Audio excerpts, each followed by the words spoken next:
Selamat siang pemirsa. Saat ini Anda sedang menyaksikan Viral News bersama saya Seradita. Satu persatu fakta terus terungkap dari mulut Liga Akbar dalam pertemuannya dengan Rudiana, ayah dari Eki, dalam kasus kematian Vina Cirebon pada 2016 lalu. Selain bertemu di malam kejadian kematian Eki dan Vina di rumah sakit, keduanya juga bertemu seminggu setelah peristiwa tragis tersebut. Liga Akbar sendiri merupakan teman dekat Eki dan keluarganya. Setelah 8 tahun kasus berjalan, Liga membantah berita acara pemeriksaan dan mencabutnya, terutama yang berkaitan mengenai peristiwa tersebut. Liga menceritakan bahwa pertemuannya dengan Rudiana juga terjadi 1 minggu setelah kejadian. Pertemuan itu dilakukan dengan tujuan untuk menggali informasi lebih dalam mengenai kasus yang saat itu tengah terjadi. Menurut Liga Akbar, pertemuan tersebut dimulai dengan telepon ayah Eki yang mengajak bertemu secara empat mata. Pertemuan dengan Ibtu Rudiana dilangsungkan dalam sebuah mobil yang berjalan terus berkeliling kota. Liga menyebut bahwa Ibtu Rudiana ingin mengetahui detail mengenai pakaian yang digunakan Eki pada saat kejadian. Selain itu, Ibtu Rudiana juga menanyakan kepada kepada Liga, apakah Eki sebelumnya pernah memiliki masalah dengan orang lain. Ia pun menjelaskan bahwa Eki pernah bercerita tentang masalah dengan seseorang bernama Rivaldi. Rivaldi yang dimaksud adalah Ucil, tersangka dalam kasus pembunuhan Vina Cirebon. Liga mengetahui hal ini karena Eki pernah memperlihatkan foto Rivaldi kepadanya. Liga juga mengaku tidak mengenal Rivaldi secara pribadi dan tidak mengetahui bahwa Rivaldi berada dalam kelompok motor yang sama dengan Egi. Liga Akbar kemudian mengingat bahwa sekitar sebulan sebelum kejadian, Egi sempat menunjukkan foto Rivaldi dan bertanya apakah ia mengenalnya. Sementara pertemuan tersebut tidak membahas hal lain selain topik itu. Pertemuan juga menambah lapisan misteri baru dalam kasus kematian Vina dan Eki dengan dugaan konflik sebelumnya antara Eki dan Rivaldi yang mungkin menjadi salah satu pemicu kejadian tragis ini.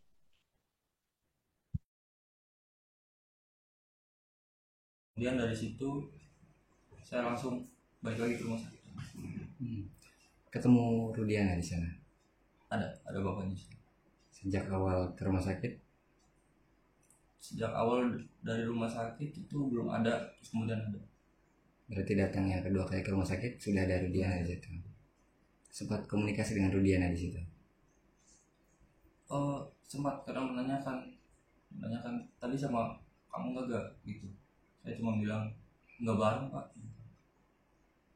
Soalnya kan saya juga di situ bareng sama inisial R, di situ bareng. Yang pertama kali mendapatkan kabar bahwa Eki sudah kecelakaan itu siapa? Inisial T. Inisial T ini dari mana? Informasi Telepon itu. Telepon dari ketua 04 ketua 04 tuh. di Sumber. Liga Akbar yang disebut sebagai salah satu saksi kunci kematian Vina Cirebon dan kekasihnya Eki membuat sejumlah pengakuan mengejutkan setelah diperiksa polisi. Liga Akbar mengaku dijemput polisi tanpa pemberitahuan terlebih dahulu untuk menjalani pemeriksaan beberapa hari setelah kematian Eki dan Vina. 3 atau 4 hari sebelum penjemputan, Liga bertemu dengan Ibtu Rudiana yang merupakan ayah Eki. Liga yang memiliki nama lengkap Liga Akbar Cahyana tersebut mengaku dipaksa mengakui hal yang tidak diketahuinya tentang kronologi kematian Eki dan Vina di tahun 2016. Ia menjalani pemeriksaan di Polres Cirebon Kota setelah dijemput oleh polisi tanpa surat pemberitahuan.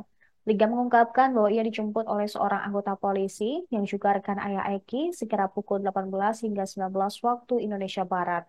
Ia kemudian dibawa ke Polres Cirebon Kota dan bertemu dengan penyidik. Namun tanpa kehadiran Rudiana, seorang polisi sekaligus ayah Eki dalam kasus tersebut. Dan dalam pemeriksaannya, Liga diminta menceritakan kronologi kematian Vina dan Eki.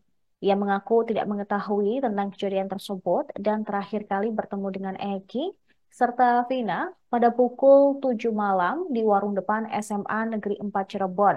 Namun penyidik terus menekan Liga agar menyebutkan bahwa ia berada di lokasi kejadian yang membuatnya terus menyangkal. Selama pemeriksaan yang berlangsung sekitar 2 hingga 3 jam, Liga beberapa kali diminta untuk menceritakan kronologi peristiwa tersebut, tetapi ia tetap menyatakan tidak mengetahuinya.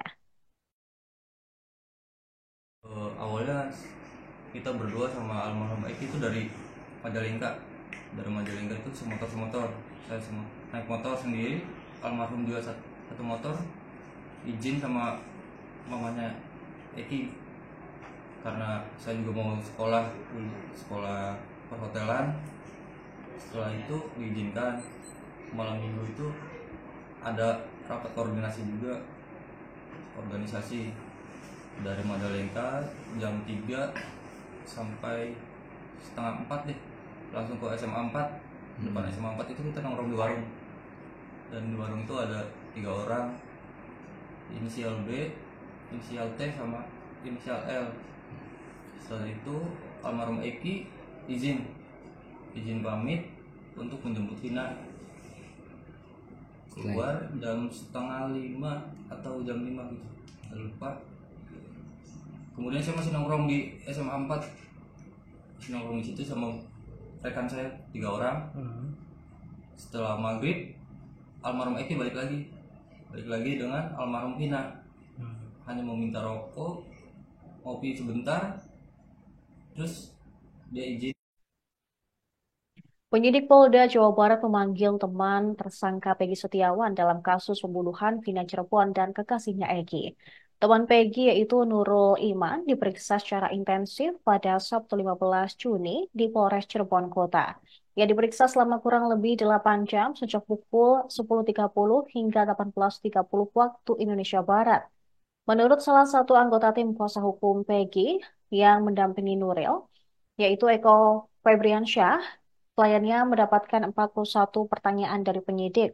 Puluhan pertanyaan tersebut dominan membahas tentang pesan Facebook antara Nurul Iman dan Peggy Setiawan yang terjadi pada rentang waktu 2015-2016. Sebagian besar komunikasi mereka dilakukan melalui inbox Facebook, sehingga hanya obrolan yang terkesan ajak. Eko menjelaskan bahwa salah satu chat yang paling disorot oleh penyidik adalah kalimat yang bila diubah menjadi bahasa Indonesia adalah jadi atau tidak menyerang wilayah sumber. Menurut keterangan Eko, Nurul Iman mendapatkan informasi ini dari luar dan menanyakan kepada Peggy. Dalam persidangan tim kuasa hukum, pemeriksaan ini terlihat seperti upaya penyidik untuk mencari celah dari teman-teman Peggy yang sudah lama tidak berkomunikasi terkait komunitas supporter. Dengan perkembangan ini, tim kuasa hukum berharap penyidik dapat lebih fokus pada bukti yang relevan dan tidak lagi mengandalkan informasi yang tidak terbukti.